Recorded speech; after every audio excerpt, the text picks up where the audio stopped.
Johua has begun takeover proceedings for the Sol system, and all reptilian cruisers are on pre-invasion alert. Fleets will rendezvous at the Thuban Relay in the Alpha Draconis sector in approximately 12 hours. Overview: Sigma 13, Orbital Self-Sufficient Research Colony. Construction origins: Ancients. Location: Colombo Gap, Planet Saturn Orbital Airspace, Orion Spur, Solar System.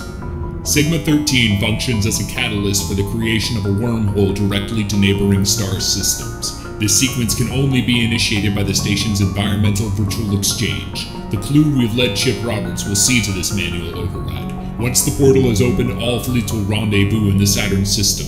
The radiation from the Umbra will shield our craft from any scans as we begin takeover proceedings. Gentlemen, tonight we march on. For tonight, we release Metroid Prime Federation Force to the world. It's an inspired storyline of Chibi Federation soldiers wearing mech suits designed from Samus's Chozo power suit, generic soundtrack, slow gameplay, hand-holding tutorials, and emphasis on online play will make gamers everywhere lose faith in humanity. Using this, we will create a fascist dictatorship worshipping me, Satan, Lucifer, the father of all that is unholy, and we will rule the heavens and the earth.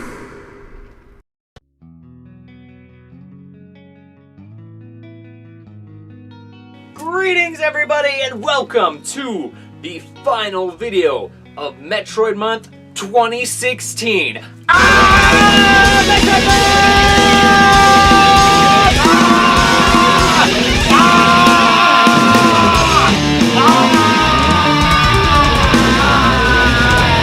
Metroid turns 30 this year, and even though Nintendo refuses to do anything about that, we here at Robtroid Incorporated are not going to not do anything about that. And so we are going to celebrate and commemorate this momentous occasion with what else? Talking about how to fix the worst game in the series, because then, perhaps, maybe someday, they will in fact make a new Metroid game. Yeah. Billions of years ago, last August, I successfully prevented an evil reptilian force from infiltrating the masses of our planetary system and unleashing the most diabolical, most unholy, most offensive evil upon this world that would have meant the very destruction and damnation of the fabric of life itself. I'm talking, of course, about Metroid Prime Federation Force. So I'd like to take a few moments to appreciate the fact that we only have one horrendous, life-shattering travesty to this otherwise impeccable series, and talk about the ways that Nintendo can revitalize Metroid. First step, retconning Other M. Chip, shouldn't we be doing something about the whole release of Federation Force and the reptilian fleet invading? Yeah, we are. We're doing the brain thing. So, retconning is easy. We all know that because J.J. Abrams retconned something good, the Star Wars Expanded Universe, into something bad, The Force Awakens. So, to reverse that process should be easy enough.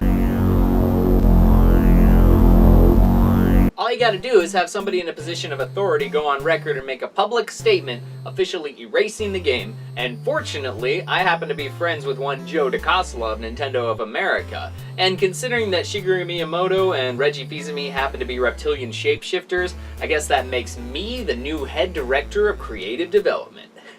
Yeah, I like the ring of that. Think again, Tony! I think I had too much tab. I'm starting to hallucinate a talking brain in a jar. It's me, Tony! Beth, your sister! Well, I haven't seen you in nearly 10 years. How do you expect me to recognize you when you're just a brain? Plus, didn't I fry your ass 2 times in the past 3 years? I've survived our encounters since then, because you see, the most powerful computer known to man is the human brain.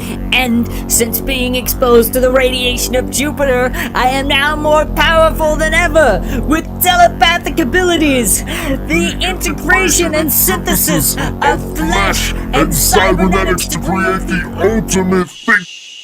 I'm talking about Metroid now. So how are we going to retcon Other M? Well, there's 2 ways that we can go about this. The easy way and the hard way. The former of which leaves us with pretending that the game doesn't exist. And hey, I've been doing that for 6 years. But That just isn't my style, and I believe that I've found a happy medium to satisfy both ends. Now, Nintendo doesn't like making new games. They'd much rather repackage the same game with HD graphics.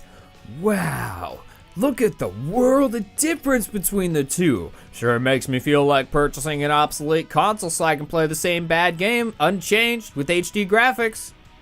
That good? Cool. So what I propose is, instead of erasing Other M, we fix it. Fix 1. Samus's character. Now, everybody who's too dumb to form an opinion of their own will attest that the worst part of Other M was Samus's character. As unfortunate as it sounds, her character, while extremely flawed, is actually canonically faithful to the way she's depicted in the manga. So what I propose is we get rid of is just the inner monologue. See, now Japanese developers have always sort of assumed that American audiences were too dumb to handle their style of gameplay. That's why we had Final Fantasy Mystic Quest. But with me running the show, we're going to toss that aside and annex the narration for this game entirely. Because the narration actually adds nothing, so removing it would be super easy. Let's take a clip without narrations as an example.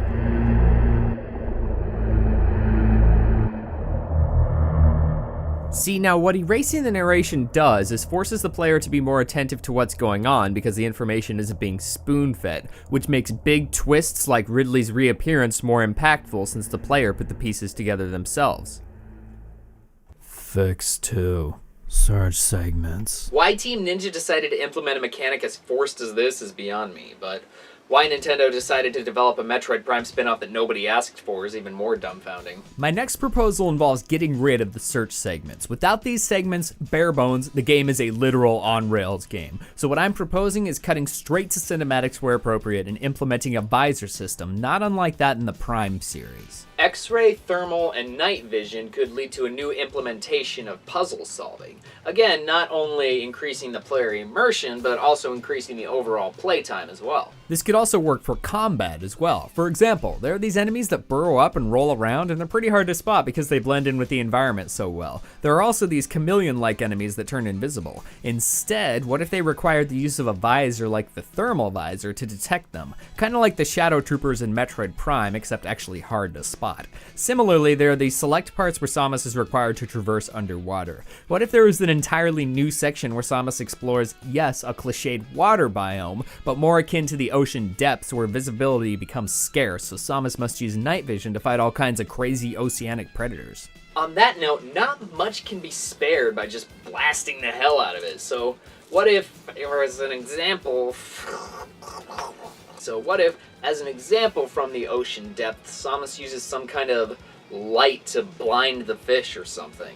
Like, let's say that there's some kind of water predator that snatches its prey by camouflaging itself as a coral reef or rock face and uses its tendrils to snatch food and detect movement, like, you gotta climb inside and blow it open. Or what if there's a big-ass fish with supersonic hearing and Samus can't kill it by conventional means, so it keeps chasing her around the water sector and you gotta find a way to rig the environmental controls to jack it up.